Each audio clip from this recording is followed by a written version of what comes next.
Καλησπέρα. Σας καλωσορίζουμε στην πέμπτη προβολή της μέσης μας.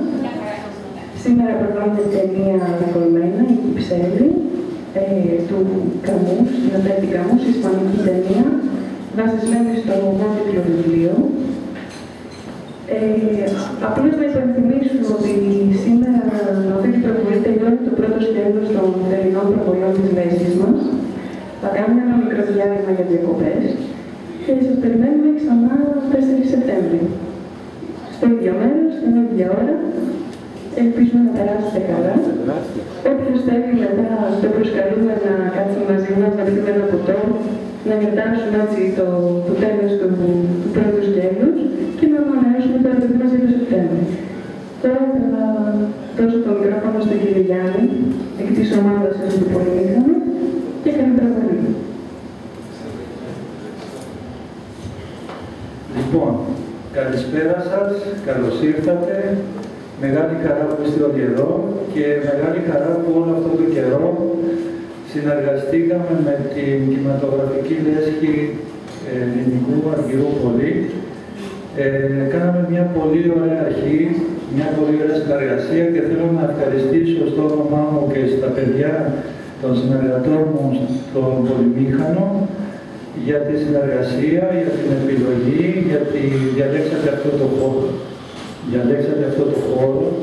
Και αυτό το χώρο μπορέσαμε να το κάνουμε βήμα πολιτισμού μέσα από το κινηματογράφο. Ευχαριστώ πάρα πολύ στα παιδιά. Σήμερα, όπως σας αναγγείλαν και πριν, είναι η τελευταία προβολή για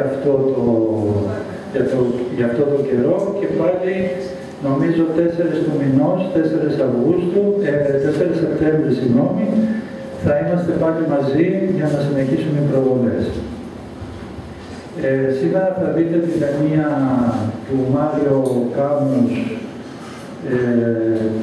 η Κυψέλη, «Δακολμένα», που εκτός από όλα τα καλά που έχει η ταινία που θα τη δείτε, βασίζεται πάνω σε ένα βιβλίο του Καμίλο Χωσέ Σέλα, ο οποίος πήρε το 89 βραβείο Νόμπελ. Το βιβλίο έχει μια πολύ ωραία ιστορία και τραγική και κομική, αλλά με καλό τέλος, γιατί ένα βιβλίο που ένα συγγραφέα που λογοκρίθηκε πάρα πολύ στην Ισπανία. Φανταστείτε ότι αυτό το βιβλίο πέρασε από 2 λογοκρισίες, μια πολιτική, την εποχή του Φράγκο. Ο Σέλα, να σας πω, γεννήθηκε το 19 και πέθανε το 2002. Το 89, όπως είπα, πήρε το βραβείο Νόμπελ και το 45 έγραψε το συγκεκριμένο βιβλίο, το οποίο λογοκρίθηκε από το κράτος της Ισπανίας. Πέρασε από τη λογοκρισία την πολιτική και ίσως του είπαν ότι ίσως αν το σουλούπωνε λίγο θα μπορούσε να εκδοθεί, αλλά επειδή έπρεπε να περάσει και από τη λογοκρισία την εκκλησιαστική που δεν πέρασε, η Εκκλησία το θεώρησε ανήθικο έργο και με πολύ λίγο λογοτεχνικό ενδιαφέρον. Βέβαια πρέπει να σας πω ότι αυτό το βιβλίο σήμερα είναι από τα 100 καλύτερα βιβλία που γραφτήκαν στο 20ο αιώνα. Ο Σέλα το βιβλίο αυτό το πήγε στην Αργεντινή. Εκεί βέβαια ήταν η πολιτική του Περόν, το οποίο πάλι το λογόκρινε το βιβλίο, αλλά τουλάχιστον το εκδώσανε.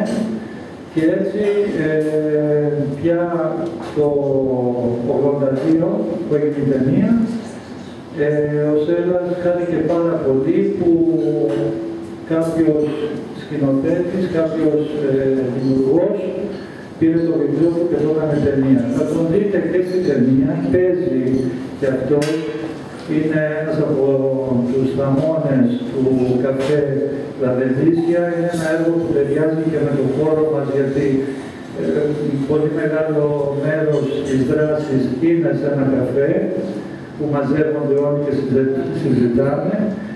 Και όταν του ρωτήσανε πώς ένιωσε που έπαιξε στην ταινία, είπε ότι το έκανα για πλάκα.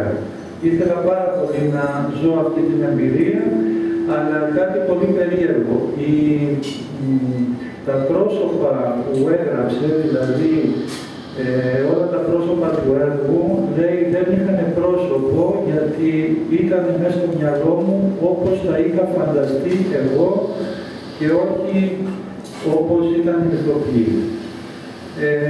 Πρέπει να πω ότι η ταινία βραβεύτηκε και πήρε το Χρυσό Άρκτο στο Φεστιβάλ του Βερολίνου. Εύχομαι να περάσετε καλά. Σας ευχαριστώ πάρα πολύ που είστε εδώ. Ξαναλέω ότι για μας είναι μεγάλη χαρά να σας φιλοξενήσουμε. Θα συνεχίσουμε τις προβολές με μεγάλη χαρά, γιατί η έβδομη τέχνη πάντοτε είναι ένα παράθυρο κινηματογράφος, μια πόρτα, ένα παράθυρο, ένα ταξίδι με τη φαντασία μας και με την καρδιά μας για να προχωρήσουμε, για να πάμε πιο πέρα. Ευχαριστώ πολύ και να χαρείτε την προβολή.